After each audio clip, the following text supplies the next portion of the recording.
Hello guys, my name is Aizen Kate Fronge Regua. So today I'll be doing my fourth quarter oral book report. So I'm in Team Unity. So let's get started. So the story is The Proud Rose. It all happened in a desert, in the middle of a desert. So here are the characters: Ted, Moss, Magic, and the tourist. So here are my new words. Ample is a lot of room. Accused is like you're telling it's that person. Innocent is not guilty. I didn't do anything.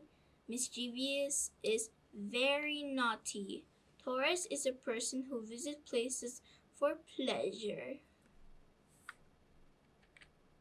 So now let's begin.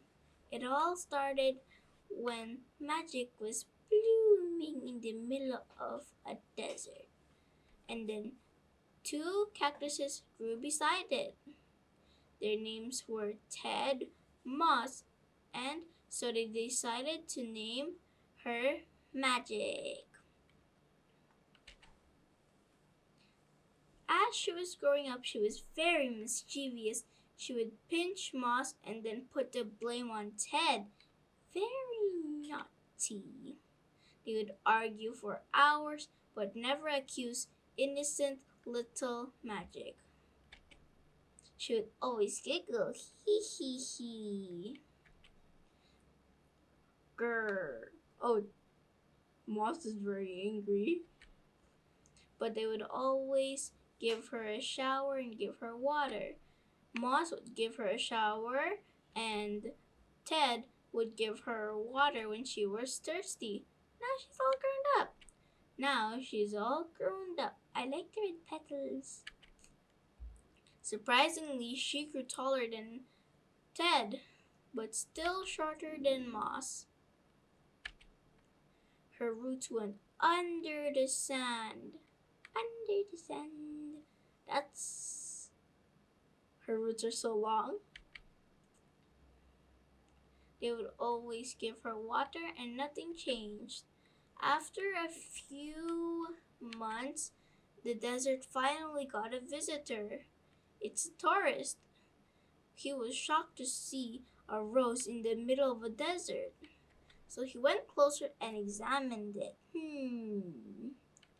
So he put a bowl of water in front of Magic.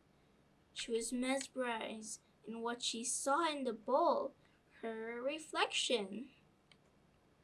So he looked for his spray and then found it, dipped it in the bowl, and sprayed it on Magic. She looked even more magical with the water drops, but he was thinking of bringing her back to the city and putting her in the garden. But if he uprooted her, she would no longer live. And if he took her with him to the city, she would die when they get there. So without thinking, Ted and Moss attacked him. He hit the tourist and then he's like, owie! And then he got mad and punched Moss, but being a cactus means no harm. I got spikes, you're punching spikes. So he got even more hurt. Owie! So he kicked Ted, but his foot got hurt. Owie, owie, owie! They were laughing so heartily. So he left sadly. I didn't get the rose at all. They were both laughing heartily when he left, but Magic wasn't. So she asked why they are so jealous of her, but they said, you don't understand Magic.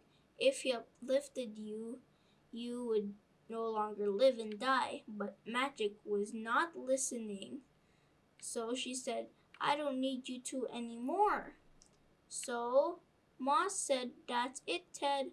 We have done enough for her. She should fend for herself now. So after a few days, they never even looked at each other. No. But after a week, she grew very weak. Now she's becoming brown. And then they said, please drink some water, Magic, so that you will feel better. You will still be the prettiest rose. Then she said no. And after one day, she bended. Oh. So she asked for apologies from the two cactuses, and then after not wasting a minute, they watered her. Water, water, water. It took a while to regain her strength, and then she asked for apologies again, and then she said, and then Ted and Ma said, you are already forgiven, our little Magic. And then the three plants lived happily ever after. And the moral of the story is, never be proud, because you must be ready to pay a heavy price, because pride is a very expensive emotion. Bye bye.